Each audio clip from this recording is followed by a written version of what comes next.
All right, so we should be able to move pretty quickly now, since we kind of have the basic idea. Letter B, we're on 1b. This is another way to write the derivative. Okay, in function notation, we write it like this, f prime of 4.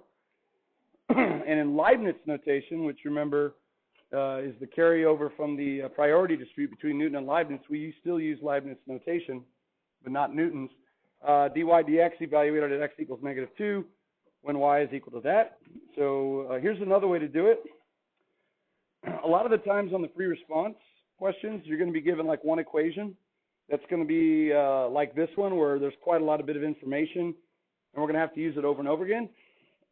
So what we're going to get in the habit of doing is typing it into our calculator one time. So if you go to y equals, use your horizontal division bar. You know how to get that? Alpha y equals gives you n over d, and that prevents you from having to use parentheses for your numerator and denominators. Type it in one time, 3x squared plus 1, and then cursor down, 2x plus 5.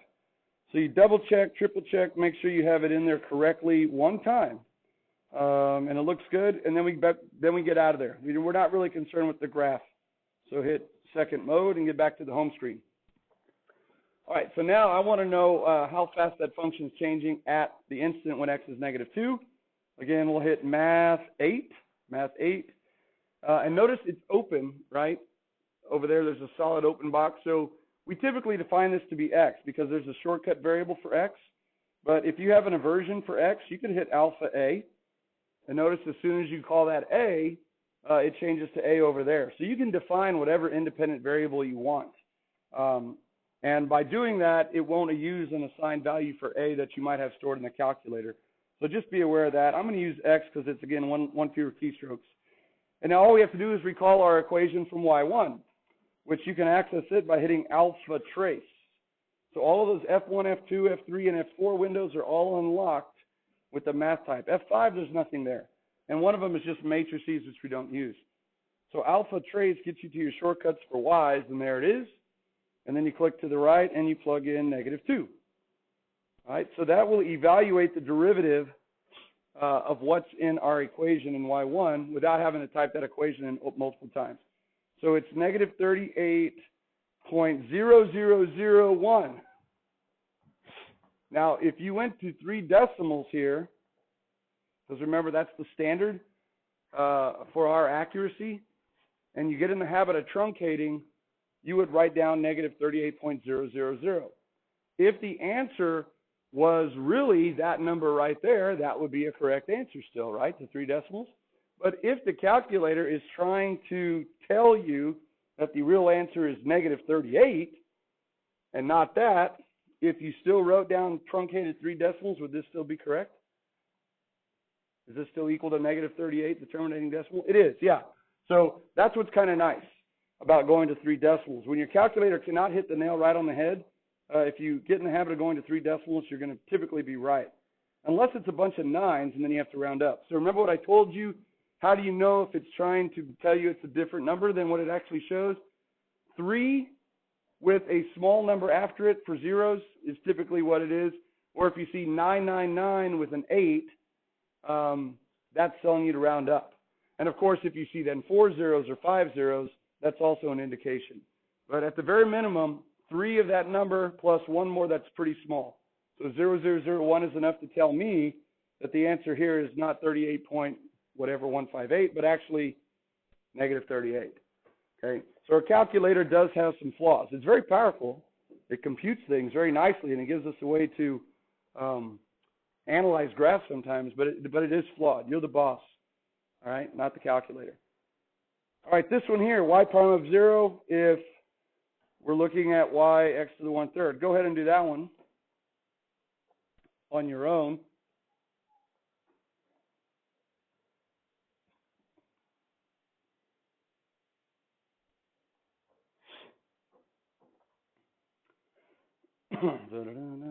I'll go ahead and catch up with y'all.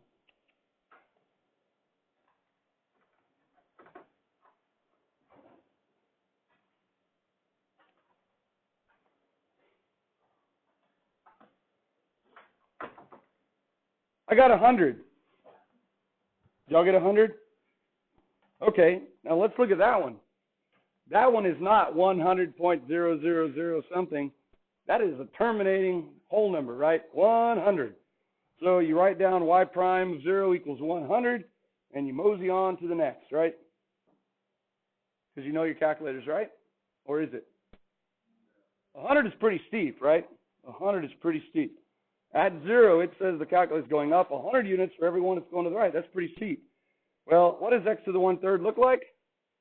It's one of your new parent functions, if you remember. What's actually going on at 0? A vertical tangent line? Is the function differentiable at 0? No. This was the sneaky one where it was smoothly connected, but it's still not differentiable there because the tangent line itself is a vertical line. And of course, what's the slope of a vertical line? It's d and e because it's infinite. Okay? So as you see coming in from the left with your little tangent line, $100 tangent line right here, the little pen, it goes to positive infinity and then it tapers off. So look how stupid your calculator is. It thinks that 100 is infinite. Wow. Would you rather have $100 or infinity many dollars? Well, the calculator thinks it's the same thing, right? That's the same thing. You got $100, you're infinitely rich. No. All right, so here's a case where we really have to mistrust our calculator. Why is it giving us 100 instead of, it's not going to give us infinity, but maybe it should give us an error. Remember, it's programmed using the symmetric difference quotient. So the way it's programmed, it's picking a number to the left, and then it's going the same distance and picking a number to the right. And I don't know how it chooses those numbers, but based on the pixel resolution maybe, when it connects the dots between those two and finds the slope of that line, the slope of that last line that it computes is 100, okay? And it can't get closer to infinity than that. So this is where you got to be real careful. The y prime is not 100, it's what? It's d and e. Or you can write infinity here. Because the function is monotonic increasing, you know it's positive infinity, not negative infinity. And really, the only difference between positive and negative infinity on a slope of a line is when you reference it on either side, right? It's the difference between falling down the line, which would be a negative infinity, versus falling up the line, which would be positive infinity. So you have to look at the graph around it to know if it's plus or minus infinity. All right, so golly, which of the preceding values are actually correct and which are not correct? Based on the calculator's answer, none were correct, right? None of them were truly correct. So, my gosh, are you starting to not like your calculator now or not trust your calculator? Is that the whole point of this lesson, for me to get you to hate your calculator? Are you going to take your calculator back to Walmart with the receipt? I guess you don't even need the receipt. And say it's broken. What do you mean it's broken? It thinks 100 is infinity. It's calculating the slope wrong. Well, go get yourself another one off the shelf. Oh, this one's broken too, right? No, you're not going to do that. You're just going to use your calculator very judiciously, and you're going to interpret its results, okay? Who does the thinking in the calculator-you relationship? You do, right? You do. Oh, see, and calculator is real good for exploring things. Okay, cool. Example 2, use your calculator now to sketch the graph of the derivative for the following. All right, so f of x equals negative cosine of x. Now, in the future, you're going to look at that, and you are going to know immediately what the equation of the derivative is. But right now, let's say we don't. Might need to get some more. Let's say we don't. So let me get you started, and then I'm going to go grab some more paper towels. Here's what we do. Go to y equals and flush the commode. Okay, get rid of that equation. Hit clear. Now, if you want to sketch the graph of whatever negative cosine's derivative is, in y1, hit math 8. And now we'll take the derivative with respect to x. That's how we read that. Of negative cosine of x. Close the parentheses. And then to get it to graph it for all x, what do we do here on the evaluation bar when x equals x? Good. Now, use this window. Don't just hit zoom 6. I know a little bit about this function. So hit window Negative 10 to 10 is good. But let's go on our y min, y max. Let's go, how about negative 1.5 to 1.5? Just trust me on that. Okay? And again, when check your mode, it should be all the way down the left. It should be in radian mode. We should never be in degree mode in this class. Now hit graph, and it's going to graph a little bit more slowly than what you're used to because it's working hard. So this is where it really earns its keep. It's calculating the slope of negative cosine at each of its pixels, or whatever you want to call it, and plotting that and connecting the dots. And I have a really slow emulator. Some of y'all are already done. So that is the graph of the derivative of negative cosine of x. Do you recognize that? Is it sine? It sure looks like Sahala, doesn't it? Axis high, axis low axis. Here's how we could verify it if you think it's sine. Hit the trace button. Sine of 0 is 0. So if you just hit 0, it's 0. Up there at the high point, what's sine of pi halves? 1. Let's see if it's 1. Just type in pi divided by 2. If you hit the trace button, it'll give you some x and y values down at the bottom, but you can also just type right over them and hit enter.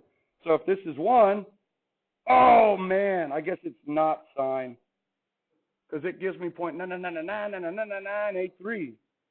Is that enough for your calculator to be saying, hey boss, I think it's 1, but I'm not making the call? It's your neck on the line. Yeah, I think so. You got 999, there's at least 3, and then there's another 9 after it. If it were an 8, I'd still call it a 1. So yeah, that it is 1. One more, let's verify. What is sine of 3 pi halves? What should it be? What do y'all know sine of 3 pi halves to be? Very good, negative 1. The calculator tells us it's negative 99999999998. So yeah, I think it is. So here we go. Look, we can use the calculator as a discovery tool. It appears that the derivative of negative cosine is positive sine of x. Yeah. Now you can actually prove that because you can set it up using the limit definition. You could say f prime is the limit as h goes to 0. We're not going to actually work it out, but it would be negative cosine of x plus h minus negative cosine, which makes it plus cosine, all over h. And remember, we did this in class, and you had one in the worksheet. How would we expand cosine of x plus h? We would use the MeMe-UU rule, right? The composite identity, MeMe-UU. And then if you group them together, you'll see that it ends up being sine. So there you go. What's the derivative of negative cosine? Sine. If you want to memorize that now, that'll save you one thing to memorize later. Okay, cool. Go ahead and do this one. And see if you can recognize the equation.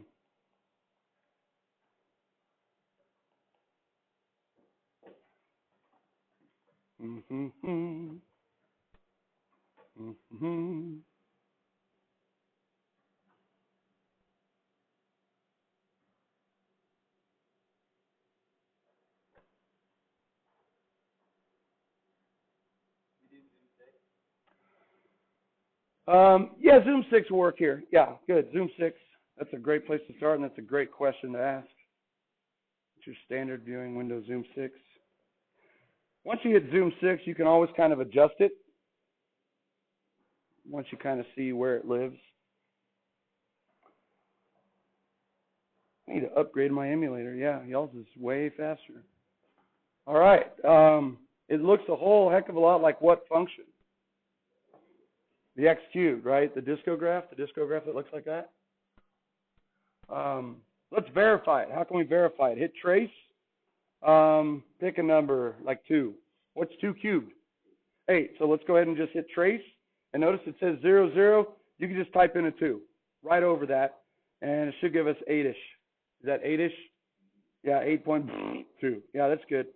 Now there's another way. If you go to your menu, if you hit second trace, which is your calculate menu, the first option there is value. You can also go there, and now it's prompting you for an x value, and you could type in 2 and get the same thing. But you really don't need to go through all those extra steps. If you're just in trace mode, you could type right over it. So yeah, I'm convinced now that this is the graph of x cubed. So there you go. What's the derivative of 1/4 x to the 4th? X cubed. Do you want to memorize that? Probably so. Or maybe not, because maybe there's a rule later on that you can generalize and find it easily if you need to. I don't know. Maybe there is. Fisher alludes to such a thing. All right. And then this last guy here. Ooh, x times the absolute value of x over 2. Does anyone know what that function looks like? No, I don't either. Now, I'm going to show you another way to do it. Again, on free responses, we might be interested in a function and using it to answer some questions, and then we might also be interested in its derivative. So there might be a need for us to put both equations, one in y1, one in y2. So here's what we would do. Let's go ahead in y1 and graph that. So alpha trace, or just type it in, not graph it. We get x. Y'all remember how to get the absolute value? Math number 1. It sure is, right? Math number 1. Or, of course, you can hit second window 2 or something like that. That's not as good as a cheer, right? Second window 2. What? Alpha window. Was it 1? Oh, alpha window 1. That's actually a pretty good cheer. Alpha window 1. Not as good as math number 1. And then all over 2. Now, if we wanted to use that, we could refer to it from the home screen as y1. I want to sketch its derivative, but I don't want to sketch this guy. But I don't want to delete him either because I might need him from the home screen to compute values. So all you have to do is scroll back to the equal sign where it is highlighted and then hit the enter button. If you hit the enter button, it unhighlights it, which means it will not graph it. Okay? It's still there. You could still refer to it from the home screen, but it won't graph it. And now in y2, we can hit math 8, and we'll take the derivative with respect to x. And then all you have to do is refer back to y1, alpha trace number 1, and then evaluate it at x. Okay, so that's a cool way to have both of them. And then if you wanted to take it, I think this will do it twice or maybe even 3 times. You can actually graph the second derivative by taking the derivative of the data points from y2, which is kind of interesting. But we'll be using second derivative later on. But anyway, there's the derivative. What's in y1? y1 is turned off. Zoom 6. Here comes its derivative. Come on. Y'all are probably already done. Oh, if you didn't delete out the x cubed, it's still there. It's working hard.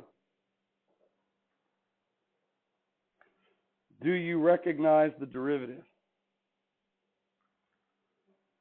Yeah, it looks like the V for victory graph, which would be the absolute value of x, but you want to verify it numerically.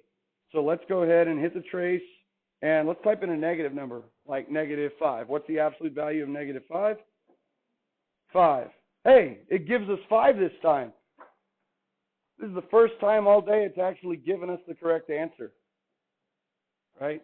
I guess this function must be easier to find the derivative of than the other functions. Okay, so yes, the derivative is the absolute value of x. Now notice I wrote it as y prime. You could also write it as dy dx. As a unit, dy dx is a noun that means y prime, the derivative function. So you can read it as dy dx or the derivative of y with respect to x. That's typically how we read it. All right. Sometimes we have a particularly ugly function and we're interested in finding information about its derivative. We can use the calculus number crunching ability even more. Okay, so this is the last one of the day. F of x is equal to that. Look at that. Yucky, gross, right? Sine, radical, e to the x. We want to find f double prime of 1. Okay? F double prime is the second derivative. How do you think we find the second derivative of f? It's equal to the first derivative of f prime. So you can take what's called higher order derivatives by keeping the process going. I want to find f prime of 1, okay? So here's what I'm going to do. Go to y equals. I'm going to flush, okay? Now I'm going to type in y1, that equation. Sine of the square root, square root, there we go, of x squared plus 1, double check, triple check, close parentheses, and at the bottom, e to the x, that's second ln of x. Double check, triple check, make sure it looks good. Oh, I sure did. Very good. I was doing sine of that instead of sine of x times that. Thank you. Okay, you don't need me. I think you kind of know what to do. Y'all are smart. I got to type this all in again. Oh, no, it worked. It let me insert it. Okay, so I think now I have it in the numerator, okay, in the denominator, okay. If I leave y2 exactly the same, I don't have to change it. That's going to graph the first derivative. Now, there's two options to get the second derivative. I can either in y3 do the derivative of what's in y2 with respect to x, and then go to that graph or go to the home screen and find its y value, or I can now go to the home screen already and find the derivative of what's in y2. And that'll save a little bit of typing, okay? So let's do that. So now from the home screen, Math 8, I'm going to take the derivative of, with respect to x, of what's in where? y2. So it's a little bit faster. I don't have to turn graphs off. I don't have to wait for it to sketch. And I'm going to evaluate it at 1. So it looks like I'm finding a first derivative, doesn't it? d dx. But it is the derivative of a first derivative. So this will be the second derivative. And you hit enter. And it is crunching, baby. And it's telling us that it's f double prime of 1 is equal to negative 0.318. Now, in this case, do you think that's your calculator trying to tell you that it's just 0.31? No, we got a variety of numbers there. So that's probably correct. It should be correct to 3 decimals. Did y'all get the same thing? No.